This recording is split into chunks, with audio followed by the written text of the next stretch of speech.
Iran ने की भारतीय टैंकरों पर फायरिंग, उत्तर कोरिया ने दागी कई बैलिस्टिक मिसाइलें। इटली में 2 भारतीयों की हत्या, लेबनान में इजराइल ने बनाई येलो लाइन। इजराइल की तारीफ में ट्रंप ने पढ़े कसीदे। स्ट्रेट ऑफ हॉर्मुज पर ट्रंप की ईरान को चेतावनी। पेरिस में मैक्रो ने इटली की पीएम को किया किस। नमस्कार, द न्यूज़ 15 देख रहे हैं आप। मैं हूं आपके साथ तनुज दीक्षित। आप सभी का बहुत बहुत स्वागत है हमारे खास प्रोग्राम दुनिया के हालचाल में। दुनिया के हालचाल में आज इन बड़ी खबरों पर विस्तार से नजर डालते हैं और शुरुआत करते हैं ईरान को लेकर। शनिवार को हॉर्मुज स्ट्रेट में तनाव के बीच एक बड़ी घटना हुई। ईरानी गन बोट्स ने फायरिंग शुरू कर दी, जिसकी वजह से 2 भारतीय तेल टैंकरों को बीच रास्ते से वापस लौटना पड़ा। खुशी की बात यह है कि फायरिंग में किसी जहाज को नुकसान नहीं हुआ और कोई क्रू सदस्य घायल भी नहीं हुआ है। एक टैंकर सनमार हेराल्ड से भेजा गया। 30 सेकंड का ऑडियो सामने आया है।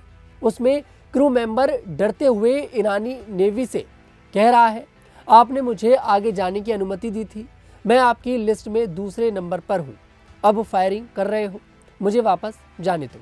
इस घटना पर भारत सरकार ने सख्त एक्शन लिया। विदेश मंत्रालय ने ईरान के राजदूत को बुलाकर चिंता जताई और भारतीय जहाज़ों की सुरक्षा की मांग की। ईरानी राजदूत ने मदद का भरोसा दिया। वहीं उत्तर कोरिया ने रविवार को एक साथ कई छोटी दूरी की बैलिस्टिक मिसाइलें दाग दी। इससे जापान में नेशनल इमरजेंसी घोषित कर दी गई है। जापान के प्रधानमंत्री कार्यालय ने एक्स पर इसकी जानकारी दी। मिसाइलें सिनपो क्षेत्र से पूर्वी समुद्र की ओर करीब 140 किलोमीटर दूर तक चली। दक्षिण कोरिया की सेना ने बताया कि वे इस उकसावे का मुकाबला करने को पूरी तरह तैयार है। वे अमेरिका और जापान के साथ लगातार संपर्क में हैं। जापान के रक्षा मंत्रालय ने उत्तर कोरिया की निंदा की और कहा कि यह प्रक्षेपण क्षेत्रीय शांति के लिए खतरा है। सेना यह जांच कर रही है कि मिसाइलें जमीन से या पनडुब्बी से दागी गई। अगर पनडुब्बी से दागी गई तो 4 साल बाद यह पहला ऐसा टेस्ट होगा जो चिंता का विषय है। वहीं इटली के बारगामो प्रांत के कोवो शहर में वैसाखी के मौके पर एक गुरुद्वारे के बाहर बड़ा हादसा हो गया। शुक्रवार को आधी रात के करीब 2 भारतीय पुरुषों को गोली मारकर मार दिया गया। मृतकों की पहचान रगिंदर सिंह, जिसकी उम्र 48 वर्ष है, और गुरमीत सिंह, उनकी उम्र भी 48 वर्ष के रूप में बताई गई है। दोनों कोवो और अग्नाडेलो में रहते थे। हमलावर गुरुद्वारे के बाहर आया, अचानक उन पर गोलियां चलाई और कार में भाग गया। पुलिस ने करीब 10 खाली कारतूस बरामद किए हैं। गवाहों का कहना है कि हमलावर भी एक भारतीय था जो अक्सर गुरुद्वारे आता जाता था। एक तीसरा व्यक्ति भी गोली लगने से घायल हो गया। पुलिस इसे प्लान करके की गई ठंडे दिमाग की हत्या मान रही है। वहीं इजराइल ने दक्षिणी लेबनान में एक नई सीमा बना दी है, जिसका नाम येलो लाइन है। यह सीमा गाजा में पहले से लगी सैन्य लाइन जैसी है। यह कदम ऐसे समय में उठाया गया है जब इजराइल और लेबनान के बीच कुछ दिन पहले ही 10 दिन का युद्ध विराम हुआ है। यह युद्ध विराम हिजबुल्लाह के साथ कई हफ्तों की लड़ाई रोकने के लिए किया गया था। शनिवार को इजरायली सेना IDF ने पहली बार येलो लाइन के बारे में बताया। सेना का कहना है कि यह लाइन उनके नियंत्रण वाले इलाके को बाकी इलाके से अलग करती है। पिछले 24 घंटे में यह लाइन की पार से कुछ लोग इजराइल की तरफ आए, जिन्हें सेना ने आतंकी बताया। इन लोगों ने युद्ध विराम तोड़ा और सैनिकों के लिए खतरा बन गया। इजराइल ने तुरंत जवाबी कार्रवाई की और कई जगहों पर हमला किया। सेना का कहना है कि यह आत्मरक्षा में की गई कार्रवाई है, इसलिए युद्ध विराम का उल्लंघन नहीं माना जा सकता। वहीं ट्रंप ने इजराइल की जमकर तारीफ की है।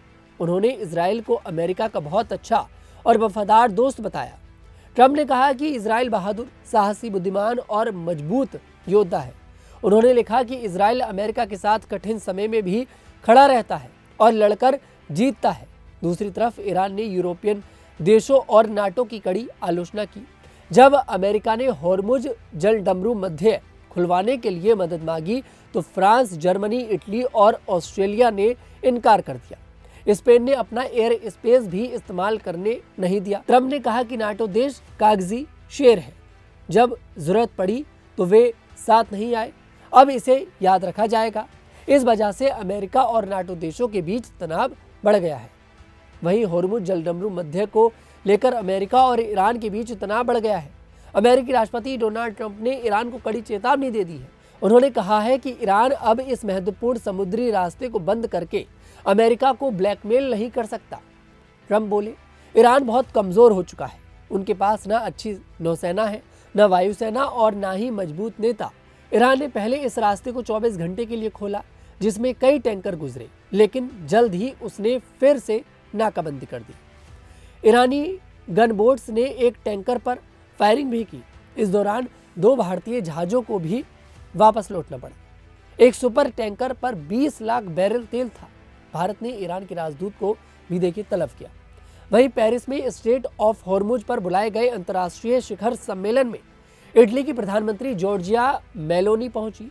फ्रांस के राष्ट्रपति इमैनुअल मैक्रों ने उन्हें गेट पर गर्मजोशी से गले लगाया और दोनों गालों पर किस किया।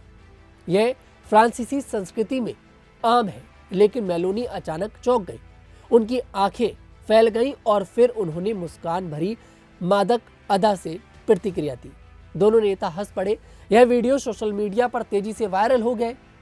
यूजर्स ने मैक्रो के स्वागत को बहुत ज्यादा बताया और मेलोनी की हैरानी पर मजाक भी उड़ाए। शिखर सम्मेलन में ब्रिटेन और जर्मनी के नेता भी शामिल थे। आज की दुनिया के हालचाल में इतना ही। मैं तनुज दीक्षित फिर आपसे मुलाकात करूंगा। तब तक के लिए हमारे साथ देखते रहिए न्यूज़ 15।